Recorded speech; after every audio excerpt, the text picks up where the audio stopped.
Hello student, आज हम बात करते हैं फिनोल के बारे में। फिनोल का दूसरा नाम होता है कार्बोलिक एसिड। इसे बेंजेनोल भी कहा जाता है या फिर इसे हम बोलते हैं हाइड्रोक्सिल बेंजीन। यानी फिनोल का फंक्शनल ग्रुप होता है बेंजीन के ऊपर OH ग्रुप लगा होता है, उसे हम बोलते हैं फिनोल। तो सबसे पहले हम करेंगे फिनोल को बनाने की विधियाँ।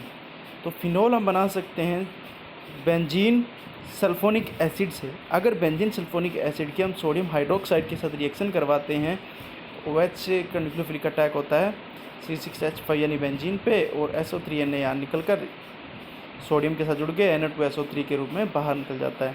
इसी प्रकार हम फिनोल की बनाने की दूसरी मेथड, जो इम्पोर्टेंट मेथड है, बेंजीन डाईएजोनियम क्लोराइड से।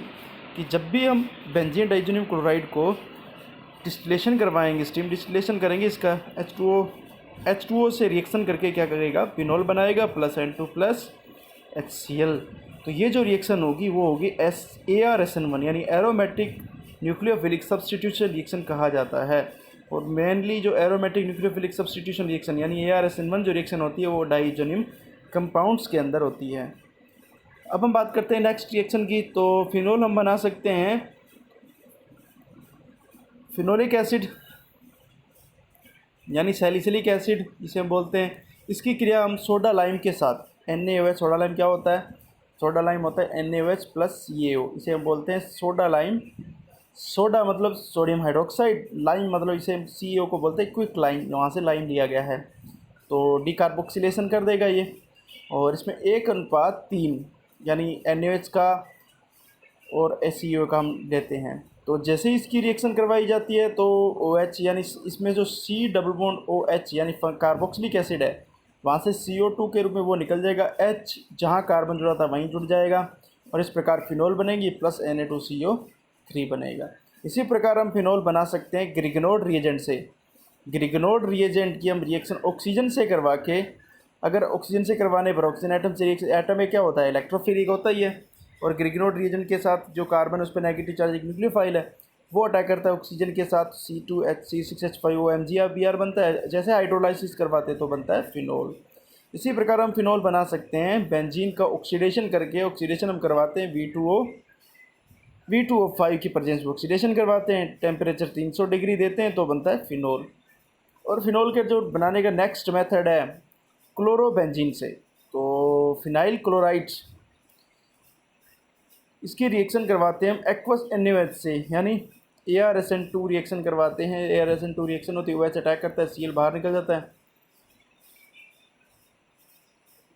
तो नॉर्मल कंडीशन में ये रिएक्शन नहीं हो पाती, ठीक है। और क्योंकि इसमें बाहर से डबल बॉन्ड कैरेक्टर आ जाते हैं तो फिनाइल क्लोराइड ये रिएक्शन नहीं करता। अगर हम रिएक्शन करवाएं RCl के साथ एक्वस NaOH में तो ROH बनता है, nucleophilic substitution reaction should be takes place.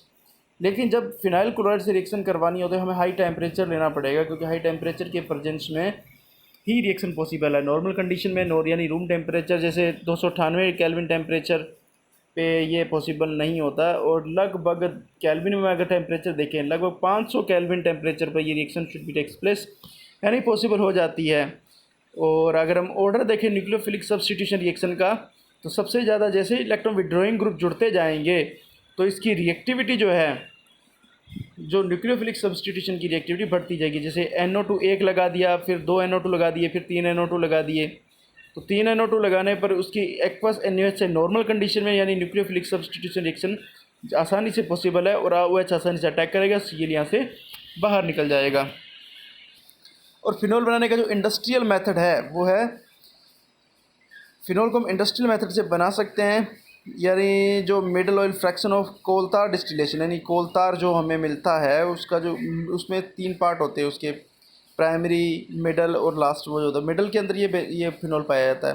Cumene से बना सकते हैं, रस्सिंग प्रोसेस से बना सकते हैं, डाउ प्रोसेस से, ये सारे क्या है इंडस्ट्रियल मेथड होते हैं। तो मिडल ऑयल फ्रैक्शन ऑफ कोलतार, जैसे कोलतार निकाला हमने ज़मीन से तो फ्रैक्शनल डिस्टिलेशन करके मिडल ऑयल मिलेगा, यानी 170 से 230 डिग्री टेम्परेचर पर जब इसको रखेंगे तो मिडल ऑयल होगा। वहाँ फिनोल, क्रिजोल, नेप्थलीन्स वगैरह होंगे।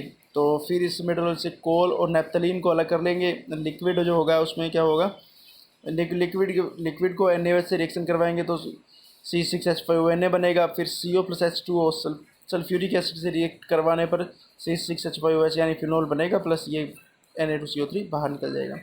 इसी प्रकार हम इंडस्ट्रियल मेथड में क्यूमीन से भी रिएक्शन करवा सकते हैं। यानी क्यूमीन का मतलब होता है आइसोप्रोपाइल बेंजीन। इसका ऑक्सीडेशन करवाते हैं तो क्यूमीन हाइड्रोपेरोक्साइड बनता है, और H2SO4H2 के प्रेजेंस में रिएक्शन करवाने पर फिनॉल प्लस एसीटोन मिलता है। और रसिंग प्रक्रम में हम क्लोरोबेंजीन यानी बेंजीन लेते हैं, इसको HCl प्लस, सबसे पहले तो इसका क्लोरोबेंजीन बनाते हैं 1/2O2 CuCl2 FeCl3 के साथ रिएक्ट करवा के C6H5Cl प्लस H2O बनता है। फिर जैसे ही क्लोरोबेंजीन बन गया, इसको 425 डिग्री सेंटीग्रेड पर H2O से रिएक्शन करवाने पर C6H5 यानी फिनोल बन जाता है प्लस HCl गैसेस फॉर्म में बाहर निकल जाता है। इसी प्रकार डाउ प्रोसेस, रसिंग में तो क्या बनाते हैं, क्लोरोबेंजीन बनाते हैं, फिर उसके H2O से रिएक्शन करवाते हैं। लेकिन डाउ प्रोसेस में क्या होता है कि क्लोरोबेंजीन बनाया, उसकी डायरेक्ट NaOH से, उस पर NaOH से रिएक्शन करवाते हैं CuFe कैटलिस्ट के प्रेजेंस में, तो क्या बनता है, फिनोल। लेकिन ध्यान रखना इसमें टेम्परेचर, जब भी क्लोरोबेंजीन होगा तो टेम्परेचर हमेशा 300 डिग्री प्लस होगा, 300 से कम नहीं होना चाहिए, नहीं तो रिएक्शन पॉसिबल नहीं होगी। तभी फिनोल बनेगा जब इसका टेम्परेचर 300 होगा, क्योंकि क्या होता है पार्शियली डबल बॉन्ड कैरेक्टर आ जाते हैं